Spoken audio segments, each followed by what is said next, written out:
Nous sommes d'étranges artisans. Nous créons, souvent sans le savoir, pris par un quotidien qui happe presque continuellement notre attention.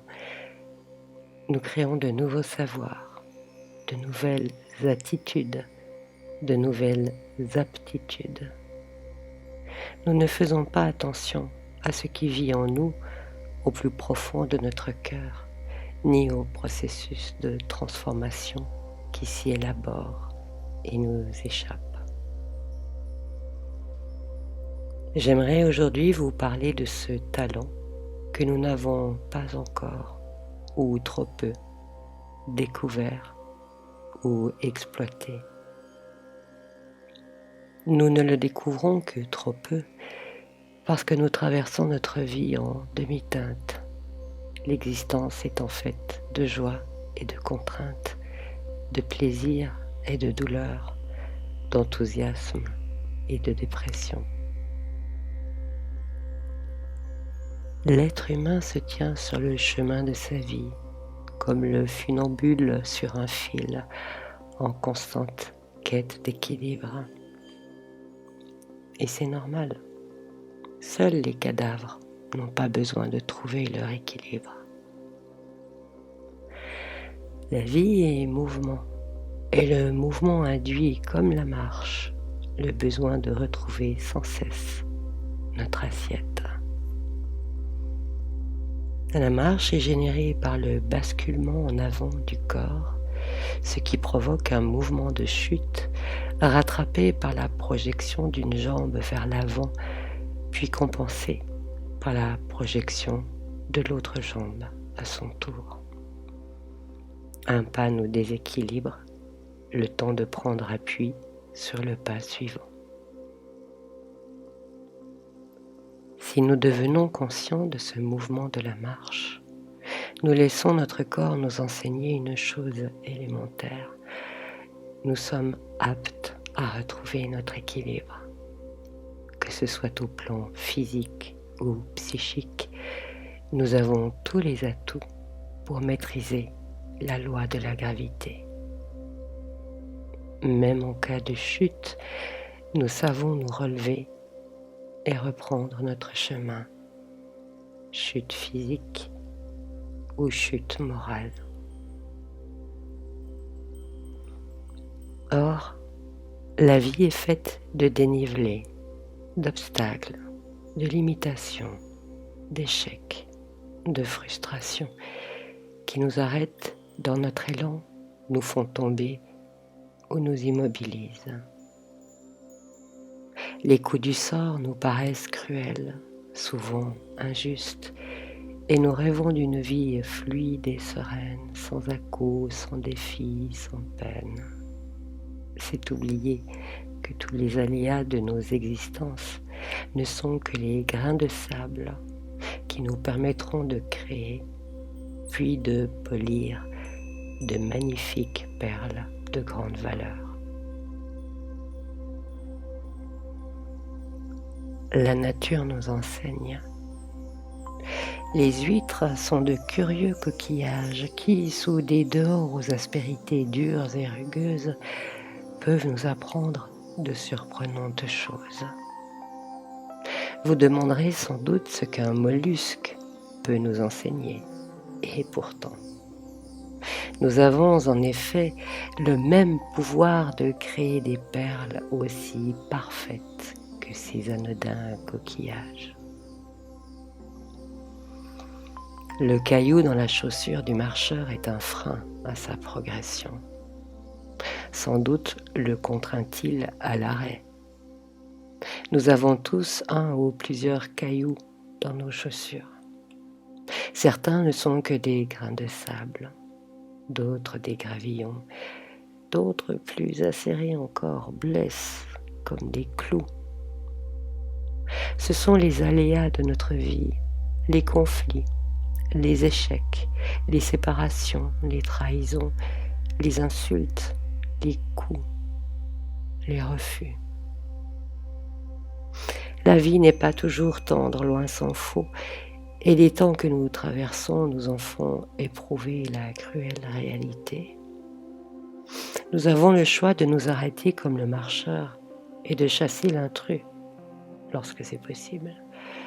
Mais parfois, la chair est trop meurtrie pour reprendre la marche. Savez-vous que l'huître forme une perle à la suite d'une agression?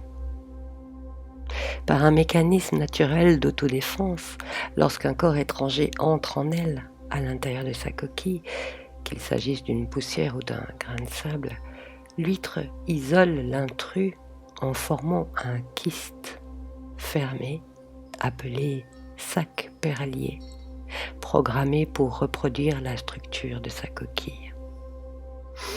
Peu à peu, et sans modèle donné, l'huître va façonner une perle en produisant couche après couche de la nacre, jusqu'à produire plus de 1700 épaisseurs de nacre en l'espace d'une année.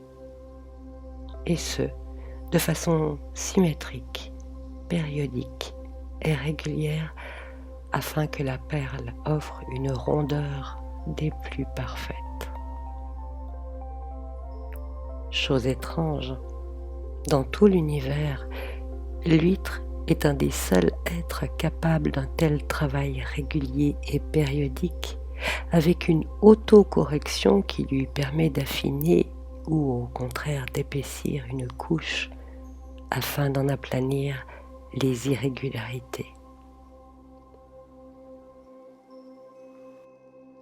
Lorsqu'une épreuve arrive, nous avons le loisir de nous battre avec elle, de nous y déchirer l'âme et le corps, ou, comme l'huître, de l'absorber et de la recouvrir de nacre, couche après couche, patiemment, afin d'en faire une œuvre d'art.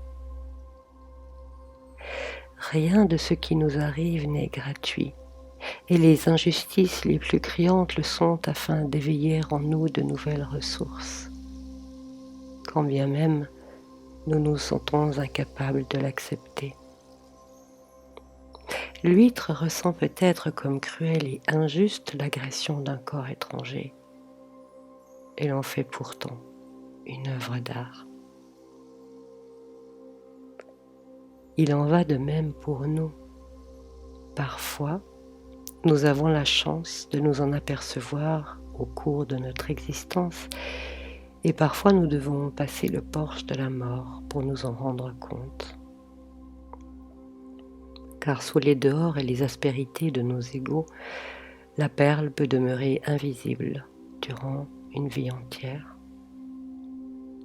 Si nous ne parvenons pas à nous ouvrir avec confiance à la vie qui nous porte et qui nous veut du bien, alors nous pouvons receler des trésors à notre insu.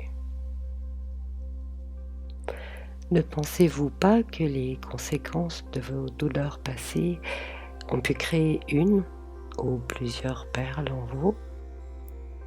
Ne pensez-vous pas que ceux que vous croisez ou côtoyez possèdent également une ou plusieurs perles en eux?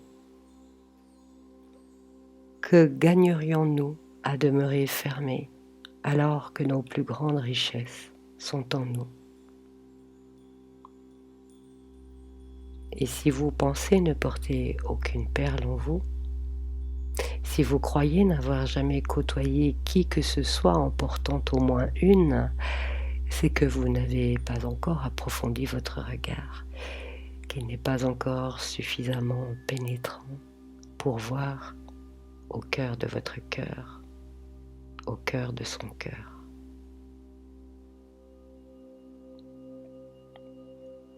Car face à l'épreuve, certains développent la perle du courage, d'autres celle de l'espérance ou de la stabilité, d'autres encore celle de l'amour, du pardon, de la bienveillance, de la paix, de la douceur, de la patience.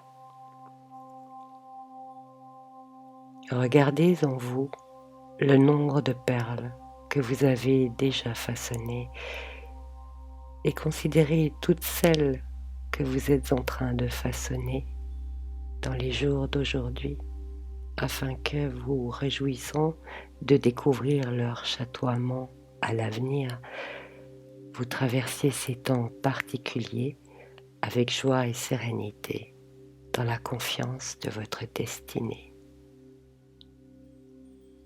L'huître ne peut pas ne pas créer de perles. Votre cœur ne peut pas ne pas créer de vertu.